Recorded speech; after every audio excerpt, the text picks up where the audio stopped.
Thank you for joining us today Sure. in our debut series. I wanted to ask you, newly elected, really what are the best and worst parts of being in public service? You've been doing this a long time. Well, I have, and I think the best thing is that I truly believe that public service is a calling. I think it is a really good opportunity to make a difference in people's lives and to serve for the public good. And that's one of the best things about it. And it's meeting all the people. I just get really energized when I'm around people, and I love listening to them. I love knocking on that door and walking in and sitting down with someone and finding out what's on their mind, what's bothering them. I think that's really the social work training that I got at TWU. It is. So when we were talking about the education you received at TWU, what's the most important thing someone planning to enter politics should really know? Obviously, we talked about social work and how you're meeting people, and you really used your education. But what else would you advise a woman today who's considering running for office? Well, I think they need to decide that they really want to do it. They should not be pushed into it. They should not be reluctant. I mean, they need to know that it's not easy. And it's not easy, especially for women still, and especially for women of color.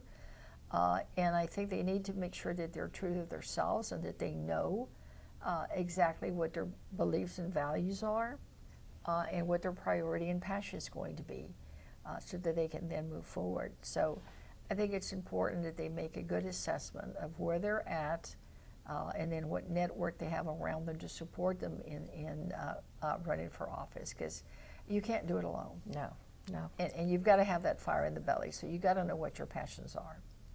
I know you lost a very close election in 2010, but you bounced back and you won a special election in 2013 to the state senate. What did you learn from the unexpected defeat that really led you to run again? Because one of the challenges we have, especially with women candidates, they're one and done.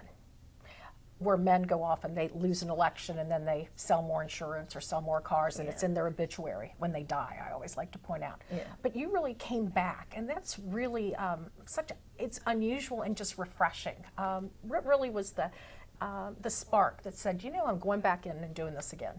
Well, I think for me, it's really about my passion for public service, and I knew that even though I had been defeated, that it was a really an outcome of a sweep then for the Republican Party. I'm a Democrat, and that it was really not about me and my belief system and the priorities that I had, that it was just a question of the party machinery, if you will. So I decided that I would just sort of sit back and reassess and decide what I wanted to do next and wait for the next opportunity. And that's what I did. And the opportunity came unexpectedly. We certainly did not expect the untimely death of my predecessor in the Senate, Mario Gallegos. But when it became open, I had never thought about running for the Senate. But so many friends called and family and said, "Hey, this is for you. This is perfect. You can do this now." And so they convinced me, and I decided to do it. So it gave me the opportunity to continue working on some of the passions that I have had for many years on healthcare, education, immigration reform, and jobs, and hold families together at a different level in the Texas Senate. So decided to do it and loved it. Absolutely. So you and Congresswoman Veronica Escobar are going to be the first two Latinas to go to Congress from Texas, and so congratulations. Well, thank you. And with that, history maker and trailblazer that you've always been, what's it like? Do you feel like you're even under the limelight or the microscope even more, and how are you dealing with that? Well, I think that the just going to Congress brings a different level of scrutiny and attention from the press and public. For example, we've already had our first heckler. I mean, we've never had a heckler before. We've done tons of town hall meetings. But I was at a forum in Austin, and somebody heckled me and almost came up to me and had to be stopped. We've never had that before, but it was one of these folks that comes and videotapes you to try to get you off guard and try to gets you to say something stupid, I guess. And they put it on online TV later that night. But you know, it's what we call an ambush. Right. In you know what that is. Sure. In the press, you know, they ambush you, and I've never had that done to me before.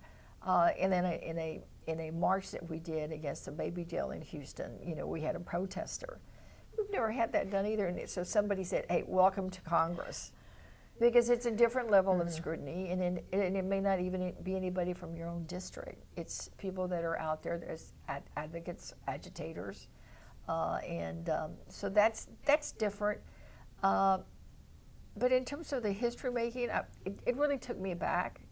I was so focused on running and winning that it wasn't until somebody texted me a copy of the front page of the Houston Chronicle the morning after that it said "Making History" and it had my picture. I went, "Oh, yeah, I forgot about that." And I really didn't expect the media flurry that occurred immediately after, or even in Washington when we went up for orientation, where there was still a lot of focus on two Latinas from Congress. But let me say this, I could not think of a better person to share a first with than Veronica Escobar, because she and I have known each other for years. She was in county government and, you know, as a county judge, and I was county commissioner. So we belong to the same group and we've known each other. So it's a good person to make history with. Well, we're very proud of you. And one last question. Sure. Is we talked about 2018 was the pink wave, and really I think it's a blue wave. It was the Democratic women who really were successful, as we certainly know. But do you think now there's no going back? Do you see this continued passion and continued hard work and planning going into the 2020? I mean, it's like women have been finally allowed that place at the table. Do you think this is going to be carrying on? We've got to be careful that we protect all those seats, because remember, many of them were what we call, you know, flipping seats. In other words, they were Republican and we managed to flip them to blue for Democrats. But we've got to make sure that we provide support and encouragement and resources so that they can get reelected. You know, I'm in what's considered a safe blue seat. It's always been Democrat. So I think we need to make sure that we provide the resources they need to succeed again. And to make sure that it continues to grow and that we grow the pipeline, that we grow the resources so that it can happen again. Because remember, I ran in 1992. That was the first year of the woman. And we didn't succeed in electing as many women then as we wanted to. But it slowly increased. This year was a record number because there was thousands and thousands of women that ran all over the country for many positions. So I think we need to continue providing the resources, grow the pipeline, and once they're there, to provide the support and encouragement, because it does get lonely in politics. It does. You know, in the end, it's just you taking that vote. In the end, it's just you who goes back to your apartment. You're away from home. So we got to provide the resources and encouragement. So I intend to do my part. I've already reached out to a couple of members and told them, look, I know mine is a safe seat. If you need something, let me know. Because now we're a family. We're all in it together. Thank you so very much Absolutely. for being part of our inaugural series called Grit, Grace, and Guts, a look at Texas women in politics. And thank you very much for joining us. Thank you.